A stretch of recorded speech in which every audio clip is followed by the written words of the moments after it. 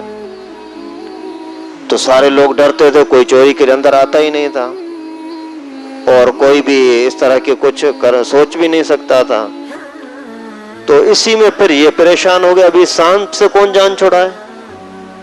اللہ کی قدرت جیسے انہوں نے آپس میں پکا یعنی ارادہ کر لیا کہ ٹھیک ہے ابھی ہمیں نئے سرے سے بنانا ہے، تو اللہ کی طرف سے ایک کوئی پرندہ آیا، سانپ کو اٹھا کر کے لے گیا۔ ابھی ان کو تسلی ہوئی کہ ہاں واقعی اللہ تعالیٰ چاہتے ہیں کہ واقعی کعبۃ اللہ نیا بنے۔ پھر بھی ڈر تو رہے تھے۔ ایک بندے نے بولا یار میں شروعات کرتا ہوں، اگر مر گیا تو بھی میں سمجھتا ہوں گناہ گار نہیں ہوگا، کیونکہ میں کوئی برا کام تو کر نہیں رہا۔ اسی نے توڑنا شروع کیا، تھوڑا سا توڑا، کچھ نہیں ہوا۔ دوسروں کو بولا بھائی ابھی تو آ جاؤ، بولا نہیں بھائی ہم نہیں آتے۔ دوسرے دن توڑا، تیسرے دن توڑا، جب 3 دن ہو گئے تو پھر سب کو یقین ہو گیا کہ ابھی اللہ اس میں راضی ہے، اور ہمارے جو بت یہاں پڑے ہوئے وہ راضی ہیں، وہ ہمیں اس کام میں ناراض نہیں ہیں۔ پھر سب نے آ کر کے مل کر یہ کام کرنا شروع کیا۔ دیواریں توڑتے توڑتے یہاں پہنچے جہاں حضرت ابراہیم علیہ السلام کی بنیاد ڈلی ہوئی تھی، اس کے اوپر آ کر کے پھر پریشان ہوئے ابھی اس کو توڑیں یا نہ توڑیں۔ تو سب نے بولا کہ توڑ دو۔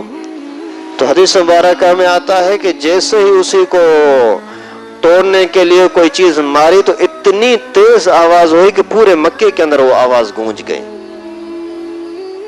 تو یہ ڈر گئے کہ اس کو توڑنے میں شاید خیر نہیں ہے۔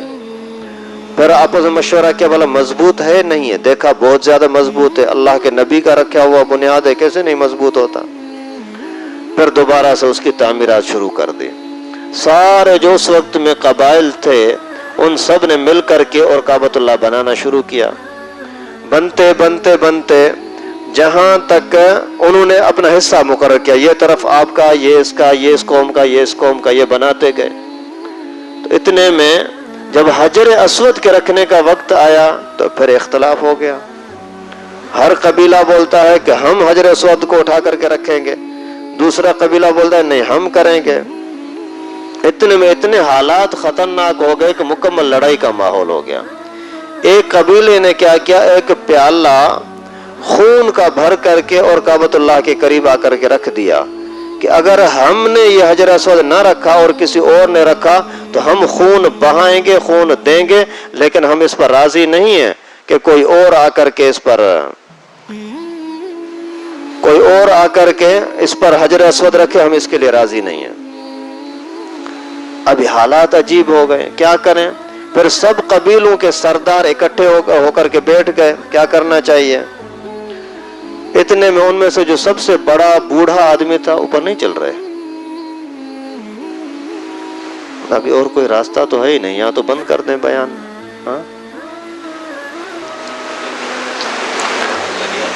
ہاں ریاض ٹھیک ہے۔ یہ اچانک خراب ہوا کیسے؟ فجر میں تو صحیح تھا۔